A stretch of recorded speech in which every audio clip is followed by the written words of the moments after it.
saw you coming to the tree with a strong upper man, the same murder three.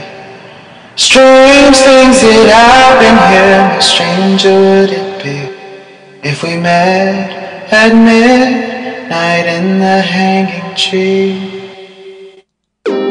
Welcome to Strange Things, broadcasting from the Raimundo Rios Mayo Library in Arkanasa. And welcome to the show. I'm your host, Chris James.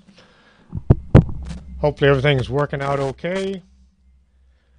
Tonight it is Saturday, May 6th, 2017. This is season number 2, episode 18. Tonight we're going to be talking about some strange sights throughout the world. Before we get into that, last Saturday, right after the show, my wife and I went to Pat's Kitchen for dinner. Only the best hamburgers in town and possibly the whole world. The music is great too, since it's from the 50s. As the Big Bopper was singing Chantilly Lace, I mentioned how sad it was he had taken that plane ride back on February 3rd, 1959, the day the music died. As I was talking, I noticed the music had stopped. Odd, but things like that happen. J.P. Richardson had a son, J. Perry, who was born 2 months later, in April 1959. I continued on about how in January 2007, Jay requested that his father's body be exhumed and an autopsy performed in response to an internet story about a gun accidentally being fired aboard the plane, and Richardson himself was supposed to have initially survived the crash. As the coffin was opened, this was the first time Jay had ever seen his father. J.P. Richardson was reburied in a new section of the cemetery. There was no bullet hole, and he had died instantly at the crash, so this set Jay's mind to rest. The odd thing is, as soon as I had stopped talking about the Big Bopper, the music in the background began again, right where it had stopped. This gave me just a bit of an odd feeling, as if J.P. was somehow had stopped the music long enough to listen to my story about him. Because I don't believe in coincidences. That was truly a strange thing. Göbekli Tepe, which means Potbelly Hill in Turkish, is the archaeological site of the century. Knowing what it means, it doesn't sound so exotic. It was discovered by a farmer who was in something every farmer runs into. He was plowing his field when he hit an enormous rock. The farmer attempted to dig the stone up, only to discover it was far bigger than he had thought. He went back home and he got his whole family to help dig, not wanting a giant stone in the middle of his field. Once the stone had been dug up enough to expose it as what it was, the farmer contacted the University of Istanbul. He had unearthed the top of a pillar of a vast temple complex. The first survey conducted by Istanbul University and the University of Chicago was done in 1963. American archaeologist Peter Benedict identified it as being possibly Neolithic. The Neolithic age, era, or period, or the New Stone Age, was a period in the development of human technology beginning about 10,200 BC. According to the ASPRO chronology, in some parts of the Middle East and later in other parts of the world, and the age ended at about 2000 BC. They considered the site of some importance, but it was nothing monumental. Then in 1994, Klaus Schmidt of the German Archaeological Institute, who had been working in the country and was looking for another site to lead a dig at, he reviewed the archaeological literature on the surrounding area.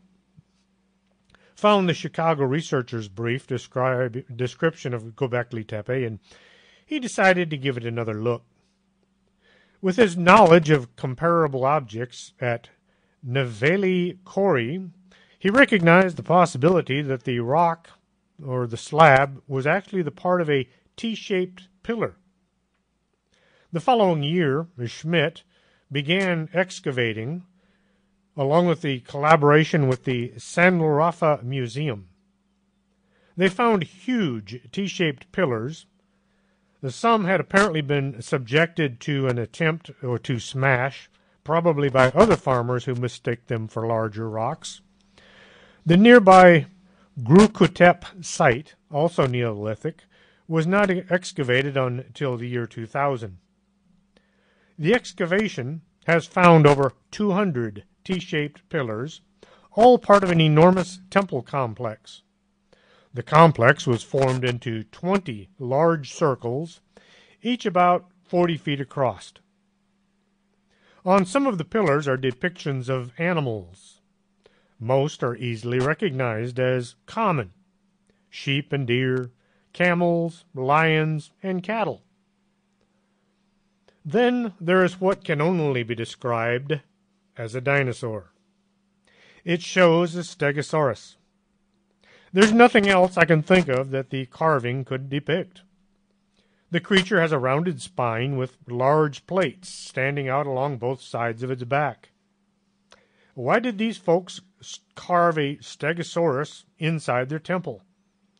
When and where did they see this monster so they would know how to depict it? Had the workers at the temple back in 10,000 BC seen Stegosaurus roaming the plains? How else could they have known what the weird plates thrown in here and there? Or how else could they know what the beast looked like? A skeleton dug up would have shown just a pile of bones with weird plates thrown in here and there, not what the animal looked like standing on its feet, breathing. How did the artist know what a Stegosaurus looked like? Then there's the circumstances the temple was found in, or rather under. The complex had been initially buried, not by wind over time, but by people using tools. As long as the Göbekli Tepe complex is, it would have been a monumental task to shift so much dirt to completely cover all of those tall T-shaped pillars. You don't do so much work just to do it. There had to be some catastrophe coming, either foretold or mythical, that sent the people who worshipped at this site to wish to cover it in order to protect it, and perhaps someday come back and reclaim Göbekli Tepe. If you ever find yourself in Turkey and are in archaeology, if you're into archaeology, you can join one of the many tourist troops that visit the site each year. Karnak is a commune beside the Gulf of Morbihan on the south coast of Brittany in the Morbihan department in northwest France. That's kind of like saying which state it's in. In English, there is a neighborhood known as Karnak in northwest France, which has been part of the Britain at one time. See, Great Britain consisted of England, Wales, and Scotland, while Brittany was the area on both sides of the English Channel. After a few hundred years of war, France took control of the eastern part of Brittany, and Karnak is on the south side of that peninsula. And Karnak is famous as the site of more than 10,000 Neolithic standing stones, also known as menhirs. The stones were hewn from local rock and erected by the pre-Celtic people of Brittany, 4,500 years before Christ. These local farmers and herders were taking time out of their daily chores to heft huge stones into place. Local tradition claims that the reason they stand in such perfect straight lines is they were Roman legion turned to stone by Pope Cornelius. Had this been the case, the men of the Roman army were huge. Now, some of these stones are 13 feet tall, and They're arranged into 11 converging rows of menhirs stretching for 3,822 feet by 328 feet. Most scientists say these stones were set up as a means of predicting the seasons, summer and winter. The main stones are said to line up with the moon on the summer and winter solstice. If this is the case, why use such huge stones? It would have been just as effective to have used stones that 2 guys could move instead of needing 10 elephants and a backhoe. Also, the stones are in some rather hilly terrain. From above, they all look nice and orderly, but viewed from the ground, they're built on uneven terrain that doesn't look like the kind of place for good stargazing. We're going to take a brief pause right here and play a couple of commercials. Don't go away. We'll be right back after this. You're listening to Arkanasa Radio.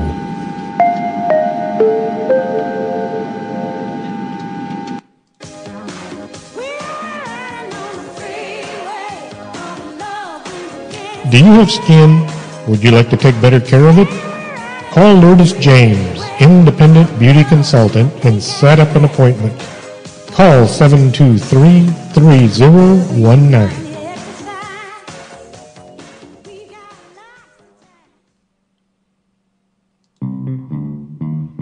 If your vision isn't what it used to be, and you're not sure you're seeing Bigfoot or just your neighbor mowing his lawn, stop on by Del Norte Optical, 107 Calle del Norte, just across the street from the Embassy Suites.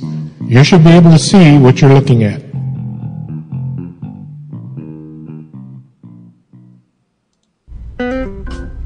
Are you looking for a great cup of coffee, but you just don't know where to look? Swing on by the Organic Man Coffee Trike, 1002 Iturbide, Suite number 7. They serve only the best coffee around. Not into coffee? They also have a wide selection of teas. It's a great place to meet friends or just spend time with a good book. The Organic Man Coffee Trike. Life is too short to drink bad coffee. Though we gotta say goodbye. No, don't say goodbye. Stay with us. This is Arkanasa Radio. I promise you this. Quédate con nosotros. Estás escuchando Arkanasa Radio. Every day in a letter, sealed with a kiss. You're listening to Strange Things with Chris James. And welcome back to the show. I'm still in the process of getting used to my new studio, so a few things are hard for me to reach and push the right button. Getting back to Karnak, David Hatcher Childress has suggested that the stones are magnetically charged and can be used as navigational devices by perhaps aliens from outer space. He, of course, is a regular on Ancient Aliens. There are over 3,000 stones still standing in Karnak, but over the years some have been moved during construction. A road was built and a farmhouse was put up. No telling how many stones were removed over the past 6,500 years. There are several dolmens scattered around the area. These structures are considered to have been used as tombs at one time. Due to the acidic soil of Brittany, any remains of humans have been eroded away. These dolmens were constructed with several large stones supporting a capstone, then buried under the mound of earth. In many cases, the mound is no longer present, sometimes due to archaeological excavation, and only the large stones remain in various states of ruin. At one end of Karnak stones is a large rectangle of stones that runs 120 feet long and 33 feet wide. Plenty of theories about why this set of stones was built, but no one knows for sure. Then at the other end of the main structure is a huge circle. The stones don't run in a straight line, but they're kind of curved to one side. This gives them an odd artistic look. If the true intent had been astrology, why put up so many stones in such a pattern? There are nearly as many theories about Karnak stones as there are stones to look at. Next, we move to the American Stonehenge. It's an archaeological site consisting of a number of large rocks and stone structures scattered around roughly a 30-acre area within the town of Salem, New Hampshire, not to be mistaken for Salem, Massachusetts, the site of the Salem witch trials. American Stonehenge is open to the public for a fee, part of a recreational area that includes snowshoe trails and an alpaca farm. It is a tourist attraction with particular appeal to believers in New Age system. There are a number of hypotheses exist as to the origin and the purpose of the structures. One viewpoint is a mixture of land use practices of local farmers in the 18th and 19th centuries and construction of structures by the owner William Goodwin back in the 1930s. It claims that the site has pre-Columbian European origins are regarded as controversial, possibly even something new that they call pseudo-archaeology, or as the result of an early 20th century hoax. The site was first dubbed Mystery Hill by William Goodwin. He was an insurance executive who purchased the area back in 1937. This was the official name of the site until 1982, when it was renamed America's Stonehenge, a term coined in a news article in the early 1960s. The rebranding was an effort to separate it from roadside oddity sites and to reinforce the idea that the ancient archaeological site, although the area is named after Stonehenge in England, there is no cultural connection between the two. Well, that's what those people like to tell us. Like Stonehenge in England, America's Stonehenge was built by ancient people well versed in astronomy and stone construction. It has been determined that the site is an accurate astronomical calendar. It was and still can be used to determine specific solar and lunar events of the year. Scott Wolter, from America Unearthed, visited the site and he found some unusual information. The age of the rocks, as well as the way they're put together, suggests work done by someone with a far different background than the local Indians or farmers. He believes the site might have been used for sacrifices in conjunction with astronomical alignments. During a podcast with J. Hutton Pulitzer, Mr. Wolter went into some of his findings and what these folks had to say about them. To begin with, there is inscriptions in the stones that are written in Ogham, Phoenician, as well as Iberian Punic. Dr. Barry Fell of Harvard deciphered the writings. Now you might wonder how ancient writings could be found in a site supposedly built in the 18th century by farmers. The academians have nothing to say about it. Then there's the construction of the buildings. The stones were stacked one on top of another, and smaller stones were pressed into the gaps. This is known as dry laying of the stones. If 18th century farmers had built the place, they would have used some kind of mortar to hold everything in place. So these folks went back to their original idea that the local Indian tribe had something to do with the construction of the site. Well, the local Indian tribe not only denied anything to do with the area, they believe the place is haunted and they don't want anything to do with it. When Mr. Wolter said the Indians had nothing to do with building the American Stonehenge, he was called a racist by those folks who, when they run out of facts, will call anyone a racist, hoping to shame them into going away. I kind of wonder what those nasty folks would have to say to the Indians who say they had nothing to do with it. Are they racists as well? J. Hutton Pulitzer mentioned the discovery of some artifacts dating back to 2,000 years old. The so-called experts said those don't count because it couldn't have happened. In other words, they said, I don't believe it, so therefore it's not true. Mr. Wolter explained how the main structures of the complex is kind of like the hub of a wheel with spokes extending out in all directions. At one time, this area had no trees growing, so being the highest point in the area, it would have made a great astrological viewing place. The people who want us to believe the American Stonehenge is nothing more than a quaint tourist attraction will use any means at their disposal to debunk this site rather than to actually go down there and have a look. To explain this, what can only be described as juvenile behavior, look at it from their point of view. You graduate from college with some hefty debts. Then you do a bit of research and you manage to write a book which leads to you becoming a college professor. Now you're making a lot of money based on your theory of how the United States was formed. Along comes some other guy with an opposing theory that, if true, will put you out of a job. Now the choice is yours.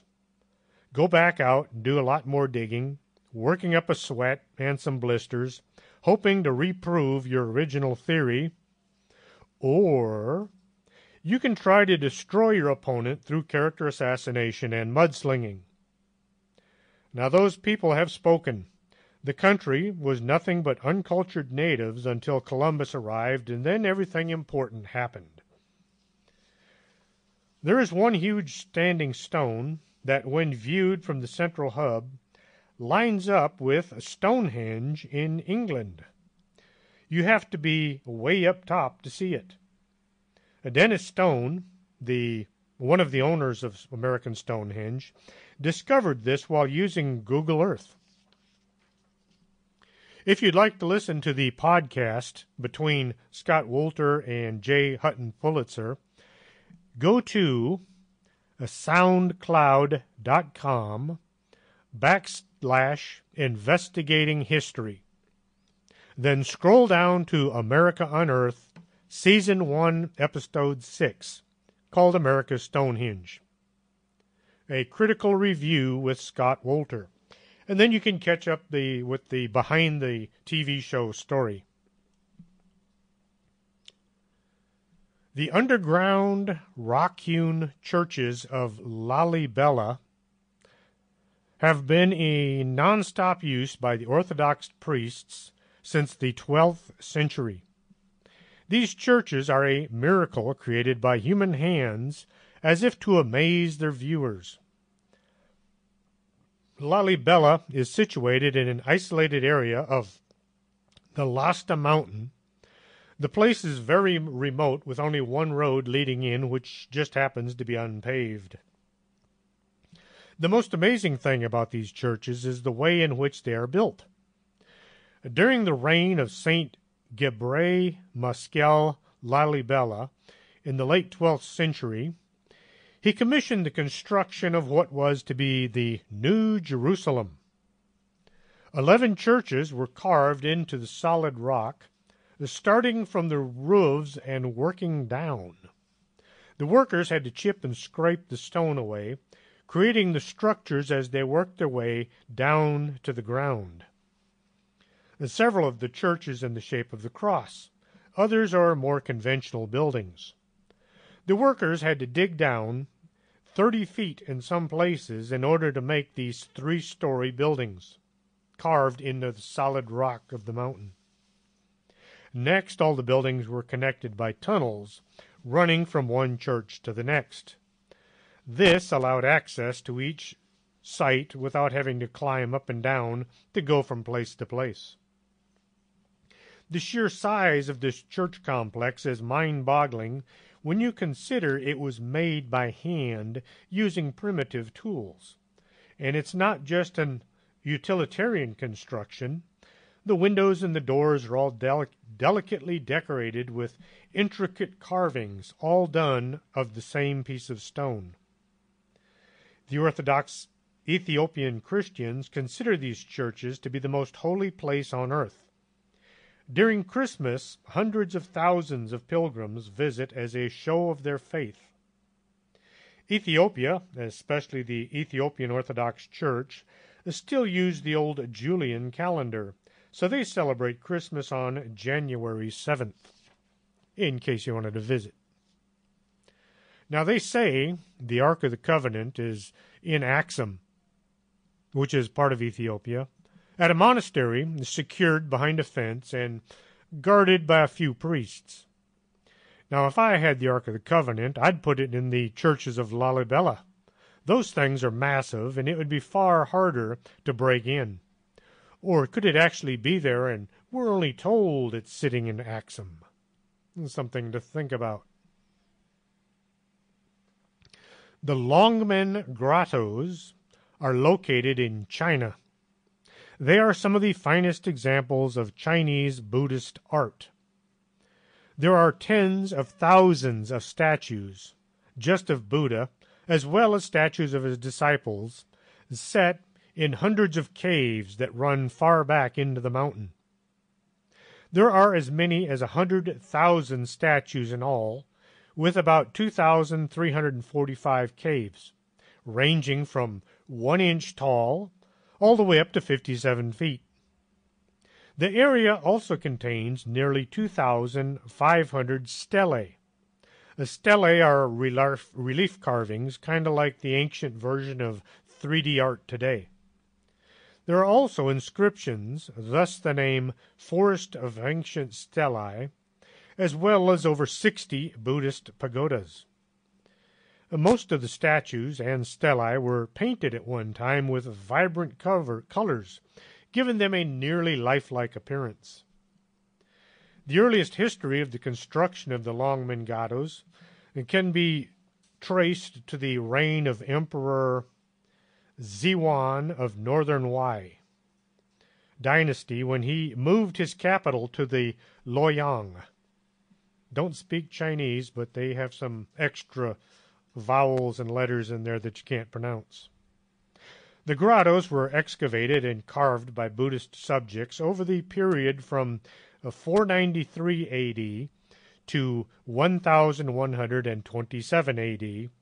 They worked in 4 distinct phases. In the 1940s, the grottos were lucky to survive the Cultural Revolution, when Chairman Mao declared all past accomplishments anathema, and his minions went out across China and destroyed anything and everything they thought was not proper communist work. Today, the site is protected by the Chinese government. The Roman army began building a wall after they had tried on many occasions to conquer the land to the north that we now know of as China. Scotland. The Picts were so fierce, even the unstoppable Roman army came up short. Could you imagine if China were north of England? Scotland is north of England. The wall ran from one side of England to the other, 74 miles long. It is actually located in England and is not the border between the two countries. The wall is 1 kilometer from the actual border. If I haven't confused you by now, stay tuned. We'll be right back after these commercials, so don't go away. You're listening to Arkanasa Radio.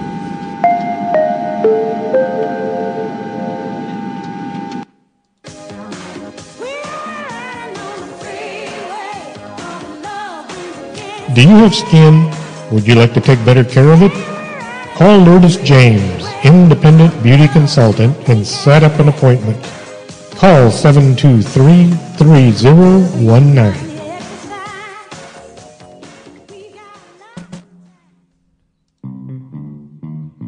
If your vision isn't what it used to be, and you're not sure you're seeing Bigfoot or just your neighbor mowing his lawn, stop on by Del Norte Optical, 107 Calle del Norte, just across the street from the Embassy Suites.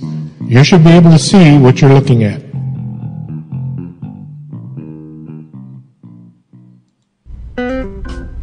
Are you looking for a great cup of coffee but you just don't know where to look?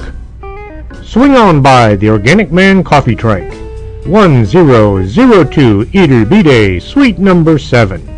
They serve only the best coffee around. Not into coffee? They also have a wide selection of teas. It's a great place to meet friends or just spend time with a good book. The Organic Man Coffee Trike. Life is too short to drink bad coffee. Though we gotta say goodbye. No, don't say goodbye. Stay with us. This is Arcanesa Radio. I promise you this. I'll Quédate con nosotros. Estás escuchando Arcanesa Radio. every day in a letter sealed with a kiss. Yes, You're listening to Strange Things with Chris James. And welcome back to the show. We were just talking about Hadrian's Wall in the north part of England. Being the Roman army, they overbuilt the wall. Every so often, they erected a watchtower to keep an eye on those nasty folks to the north. One day, when somebody discovered that the watchtowers were located in the wrong locations, the entire wall was dismantled and then rebuilt.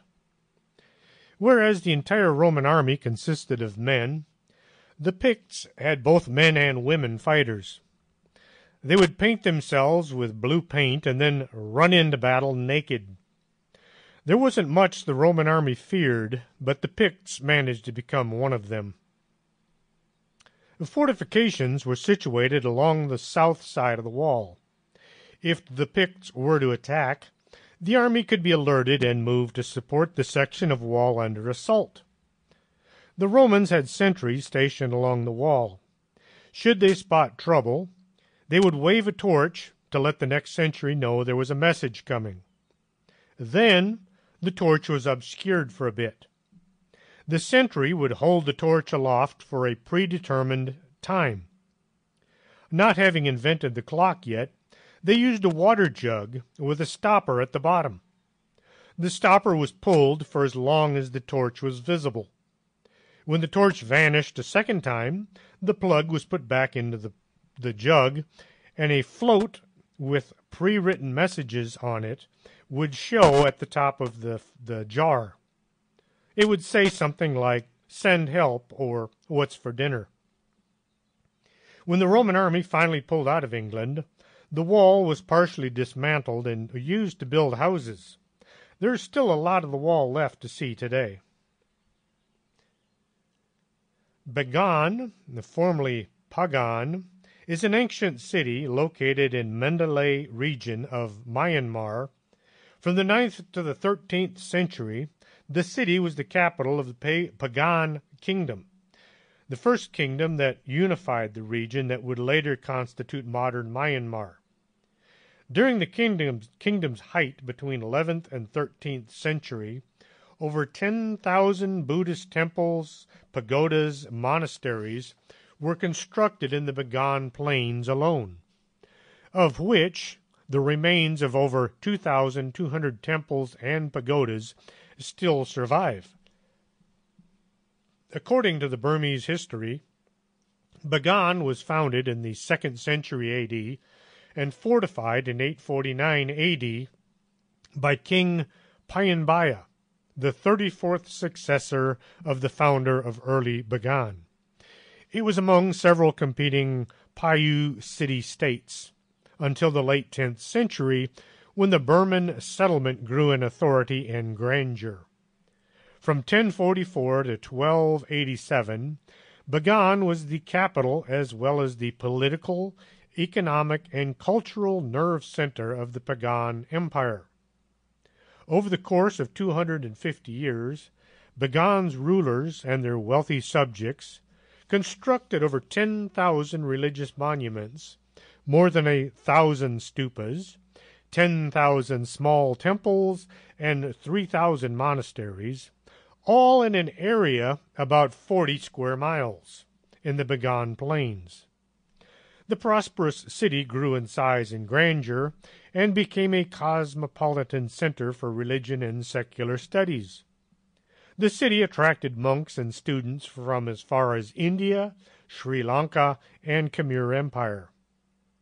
Viewed from the perimeter of the city, you can see the pointed tops of the stupas sticking up over the trees and the roofs of the metropolis.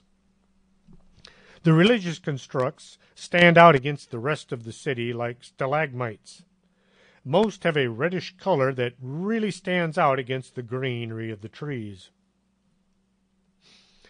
Easter Island, also known as Rapa Nui, is a Chilean island in the southeastern Pacific Ocean at the southeasternmost point of the Polynesian Triangle. Easter Island is famous for its 887 statues, which are called moe, created by the early Rapa Nui people. The moe are those great big statues with the overly large chins and sloping foreheads. The island was more than likely populated by Polynesians who navigated in canoes or catamarans from Gambier Island, which is 1,600 miles away, or the Marquesas Islands, which are 2,000 miles away. This makes me wonder. Way back, someone had come up with the idea of migrating thousands of miles across the ocean with no idea where they were heading. And then they had to find an island that was only 63 square miles in an ocean that is 63.5 million square miles. They had to navigate by the stars, and they relied on faith there would be an inhabitable island when they got there. Talk about a wing and a prayer. Had they missed Rapa Nui, they would have had a 2,000-mile journey until they found the next landmass, which would have been South America. And here is an eerie fact. If you go from the pyramids in Giza and fly east out across the Pacific Ocean, halfway to the pyramids in Mexico City, you'll encounter Rapa Nui, or Easter Island. Could this have something to do with those Polynesians setting sail for parts unknown? In its earliest incarnation, the island was run under the ancestor cult, the idea being your long-dead ancestors would provide you with everything you needed. This led to great focus being placed on remembering and honoring your past relatives. The number of people living on the island is believed to have exceeded 15,000. This was the time the moe were being carved and set out all over the island. No one knows how these enormous statues were moved. There weren't enough trees to use as rollers, and the statues were way too heavy to carry by hand. Once in place, the moe were all set facing inland, all along the coasts. Oddly enough, some of the moe have bodies that were buried way down into the ground. Only the head is sticking out. Why this was done is anyone's guess. The tallest moe erected was about 33 feet tall and weighed 82 tons. One legend says that the moe walked to their positions. I know this sounds fantastic, but it's about the only explanation that works. Then, a sudden upheaval led to the rapid decline in population to around 2,500. Many of the sacred moe were knocked over and broken. It is said that the food supply had been stressed by the large population. The locals then turned to cannibalism. Even the trees had all been cut down, giving the island a naked look, if not for all of those statues. When things looked as if they couldn't get any worse, a new concept became prevalent. The cult of the Birdmen became the new way of life. The cult of the Birdmen is rather a unique idea. At the beginning of spring, all the men wishing to rule would take up residence on the cliff of the island overlooking the two small islands of Matu Itu and Matu Nui. The men would sit naked on the rocks next to the volcano and watch the small islands as birds would migrate in and go about building nests. When it looked as if the birds had laid their eggs, the men would dive into the shark-infested ocean and swim out as fast as they could to one or other of these two small islands. The swim was about a mile. Once on the island, the young men would grab an egg from one of the nests and place it carefully in their mouths. Then jump back into the ocean and dodge the sharks as they swam for home. Whoever was the first to come to shore with an intact egg would be proclaimed king for 1 year. Any rules or laws that he deemed proper would become the law of the land. But the king knew not to go about making life difficult for anyone else living on the island, because next year he would be under the thumb of someone who might want to get even. This led to some very careful, thought-out decisions. Wouldn't this be a neat way to choose our leaders today? It sure would make Congress look better, if nothing else, all sunburned and shark-bitten and extremely cautious. The name Easter Island was given by the island's first recorded European visitor, the Dutch explorer Jacob Roggeveen, who encountered it on Easter Sunday, April 5th, 1722, while he was searching for Davis Island, which he never found. Today, Rapa Nui is under the control and the protection of Chile. The early history of Teotihuacan is quite mysterious, and the origin of its founders is very uncertain. The best guess is around 300 BC, before Christ was born. People of the central and southeastern area of Mesoamerica, that's ancient America, began to gather into large settlements. This was both a means of protection and to share the wealth being food and skills. The Teotihuacan was the first and the largest, Teotihuacan was the largest urban center of Mesoamerica about 1,000 years before the Aztecs. The city was already in ruins when the Aztecs moved in and claimed the area for themselves. For many years, archaeologists believed Teotihuacan was built by the Toltecs. They based this idea on colonial texts such as the Florentine Codex, which attributed the site to the Toltecs. Well, it turns out the Nahuatl word Toltec generally means craftsman of the highest level. They're kind of like a master craftsman of today, and may not always have referred to the Toltec civilization centered at Tula, Hidalgo. Since Toltec civilization flourished centuries after Teotihuacan, the people could not have been the city's founders. Teotihuacan reached its zenith of production and power in 450 A.D., when it was the center of a powerful culture whose influence extended through much of Mesoamerican region. At its peak, the city covered nearly 19 square miles. The population was guesstimated at about 150,000 people, with some claiming it was as high as 250,000. This was all based on a number of living places, as well as the ready food supply. Various districts in the city were inhabited by people from across the Teotihuacan region of influence, which spread south as far as Guatemala. Notably absent from the city are any fortifications or military structures.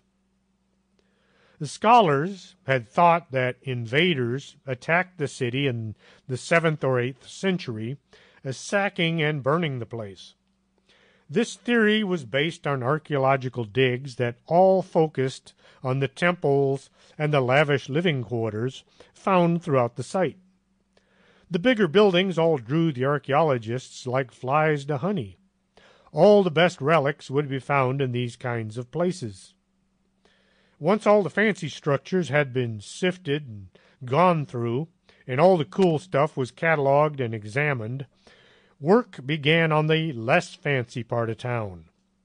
This led to revolutionary finding. The common houses were left in relatively good shape. No burning or destruction was found. This led to a new idea as to what had befell the temples and the mansions. It would appear that the invasion was in fact a more internal rebellion. Those doing all the work had turned on the higher class citizens and priests. Most of the destruction was centered along what is known as the Avenue of the Dead. The statues and the carvings along this roadway were badly broken, and the pieces had been scattered throughout the city. It sounds as if the common folks had finally said, I'm as mad as hell, and I'm not going to take this anymore! A burial chamber containing what may be the remains of a retainer or a soldier of the early ruler of Teotihuacan has been found within the Pyramid of the Moon, at the northeastern end of the Street of the Dead. The burial was discovered by Arizona State University archaeologist Saburo Sugiyama. The skeleton appears to be of an adult male who was bound and sacrificed, and then buried in a square chamber 11.3 feet on each side and 5 feet deep. He was surrounded by more than 150 burial offerings, including obsidian and green stone figurines, obsidian blades and points, pyrite mirrors, conch and other shells, and the remains of 8 birds and 2 jaguar. The quality of the offerings, says Sugiyama, is exceptional, particularly in light of the more than 1,200 burials found at the site so far. We're going to take a break right here, play a couple commercials, and drink some coffee. We'll be right back, so don't go away. You're listening to Arkanasa Radio.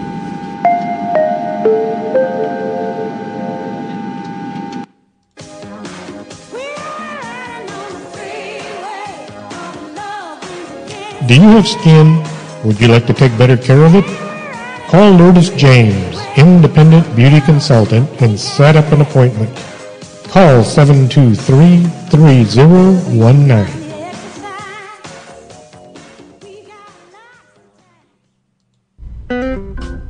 Are you looking for a great cup of coffee, but you just don't know where to look? Swing on by the Organic Man Coffee Trike, 1002 Iturbide, Suite number 7. They serve only the best coffee around. Not into coffee? They also have a wide selection of teas. It's a great place to meet friends or just spend time with a good book. The Organic Man Coffee Trike. Life is too short to drink bad coffee. Though we gotta say goodbye. No, don't say goodbye. Stay with us. This is Arkanasa Radio. I promise you this. I'll Quédate con nosotros. Estás escuchando Arkanasa Radio. every day in a letter, sealed with a kiss. Yes, You're listening to Strange Things with Chris James. And welcome back. We were talking about Teotihuacan. During a rainstorm, a hole opened up near the center of the complex. Sergio Gomez, an archaeologist with Mexico's National Institute of Anthropology and History, looked down into the hole and wondered what might lie below. With few alternatives available to finding out, he was lowered into the hole to have a look around and just maybe find an old pot or some valuable relic. He was lowered down to about 50 feet before coming to the bottom of the hole. There he was amazed to find a tunnel stretching away into the darkness. Once he was pulled back up, Gomez got busy rounding up a team and making that small opening big enough to get to work in. The tunnel runs all the way to the exact center of the Temple of the Plumed Snake. To this day, work continues down in the tunnel, where they have unearthed pottery, jewelry, and the first ever rubber ball used during a ball game played by the Aztecs. Those ball games were nothing like today. The ball was made of hard rubber, and it weighed about 9 pounds. You used your hip to bounce the ball around. You had to knock it through a round stone opening.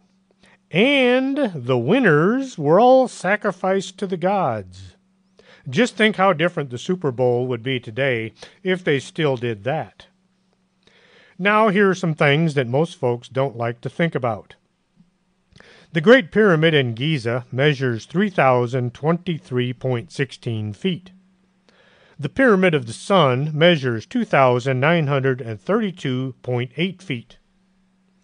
More interestingly, the Pyramid of the Sun, the largest within the Teotihuacan complex, is exactly half as tall as the Great Pyramid of Giza. These are incredible similarities that span thousands of miles across the globe. It is well documented and well known that the pyramids at Giza were laid out to pay homage to Orion. The two large pyramids are in line, and the smaller one is slightly off to one side. When compared to the layout at Teotihuacan, you have the Temple of Quetzalcoatl and the Pyramid of the Sun are in line, and the Pyramid of the Moon is slightly offline. Both sites are arranged in the exact same fashion, both emulating the Belt of Orion. If you take a schematic blueprint showing the pyramids of Giza, and you set it atop a schematic blueprint showing the layout of the temples at Teotihuacan, they match perfectly. Those so-called learned folks want us to believe back in the ancient times, no one was able to sail from one side of the ocean to the other. But in the same breath, they want us to believe that people living in ancient Mexico and Egypt had the same idea about building giant pyramids that were aligned exactly to the compass with nearly the same footprint without ever having met with each other. Just a mere coincidence. Lord knows what with all those stars up there in all the heavens, these two groups would pick the same constellation as well as the same part of that constellation, being the Belt of Orion, to model their sites after. Varosha, Cyprus, is an abandoned southern quarter of the Cypriot city of Famagusta. The area was built as a tourist resort with all the best and modern construction available at the time. One of the main features of this tourist mecca was the John F. Kennedy Avenue. This was the main street which ran from the port of Famagusta through Varosha and paralleled the Glosa Beach. Along JFK Avenue, there were many fancy high-rise hotels, including the King George, the Asterias, the Grecian, the Florida, and the Argo. The Argo Hotel is located near the end of JFK Avenue. It overlooks Proterius and Fig Tree Bay. Another major street in Varosha was Leonidas, a major street that came off of JFK Avenue and headed west towards Vienna Corner. Leonidas was a major shopping and leisure street. This was where you would find all the bars, the restaurants, the nightclubs, and a Toyota dealership.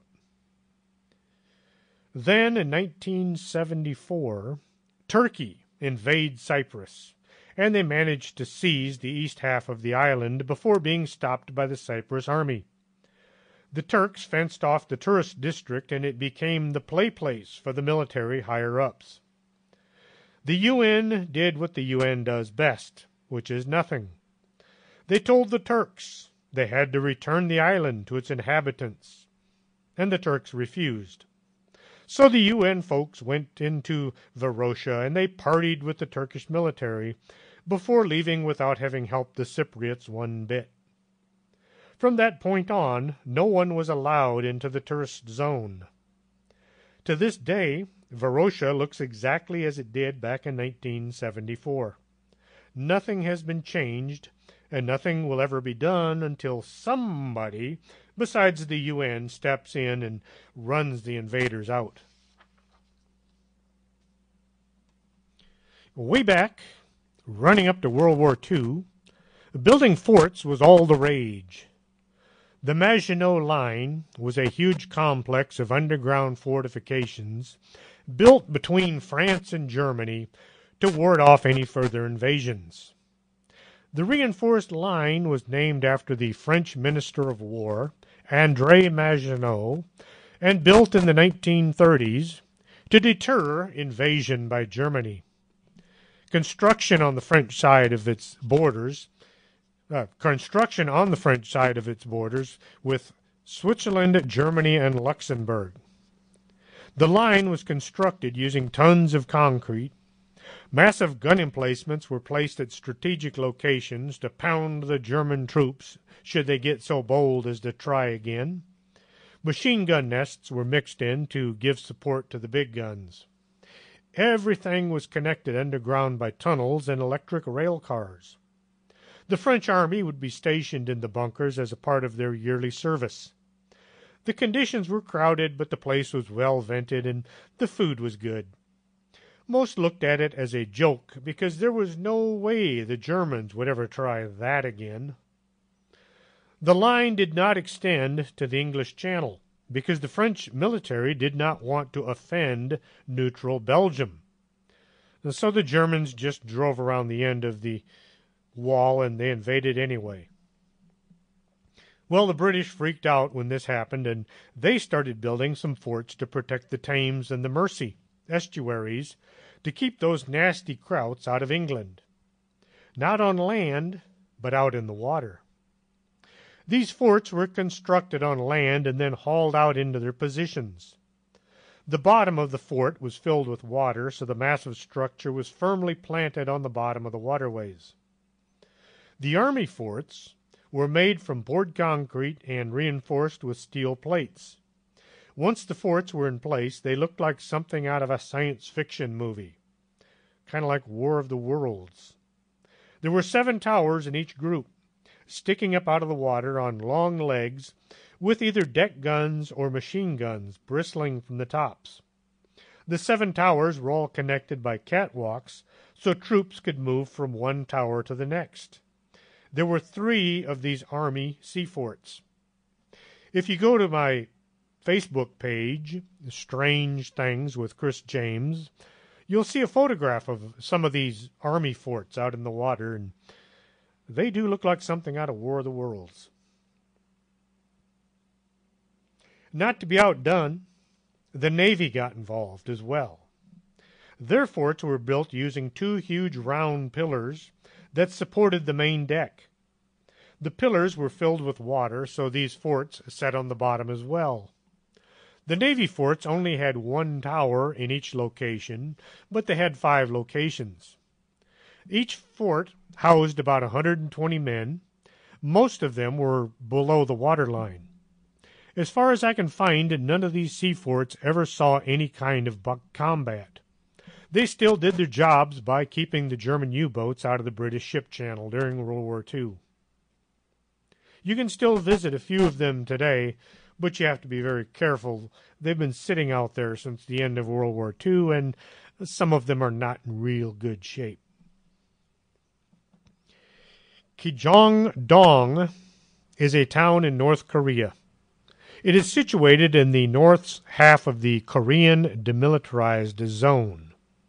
If you don't know, the DMZ is an agreed-on section between North and South Korea, which is devoid of any military units. Well, according to friends of mine in the Army, there are lots of military there, you just can't see them. Built in the 1950s, Kijong-dong is one of 2 towns permitted to remain in the 2.5-mile DMZ, set up under the 1953 armistice, ending the Korean War. The other is the South Korean village of Daesong-dong, which is 1.5 miles away. The North Korean government says that their village contains over 200 families, all working on a collective farm. The town boasts a child care center, kindergarten, primary, and high school. It even has its own hospital. It sounds like the perfect place to live and raise a family. The village is surrounded by extensive cultivated fields, clearly visible to visitors to the North Korean side of the DMZ. The village features a number of brightly painted, poured concrete, multi-story buildings and apartments, which were wired for electricity, which is pretty rare in that part of the town. At night, as the sun goes down, the lights come on, and it looks like a dream town. The town was oriented so that the bright blue roofs and the white sides of the buildings, next to the massive North Korean flag, would be most distinguished feature when viewed from across the border. The scrutiny with modern telescopes has led to the conclusion that the buildings are concrete shells, lacking any window glass or even any interior rooms. The building's lights turn on and off at set timers, and the empty sidewalks are swept by caretakers in an effort to preserve the illusion of activity. Any resident seen walking about are actually actors paid to move about so it looks like people live there. It's all just a publicity stunt to make North Korea look like it's doing a lot better than they really are. Unfortunately, we don't have time to go into that pyramid-shaped building in North Korea. It became known as the world's largest abandoned building. The notorious 105-story Ryunggong Hotel is now referred to as the Hotel of Doom. So as you can see, there are some strange places scattered about the planet. This is by far not all of the strange sights, only the tip of the iceberg, as it were. I hope you found tonight's show entertaining and informative. Next Saturday, we'll be talking to Jeff Crypto Hulk Stewart once more and get a lowdown on some of his latest adventures. So until next time, this is Chris James. Are you coming to the tree? With a strong upper man, the same murder 3. Strange things that happen here, how stranger would it be if we met at midnight in the hanging tree?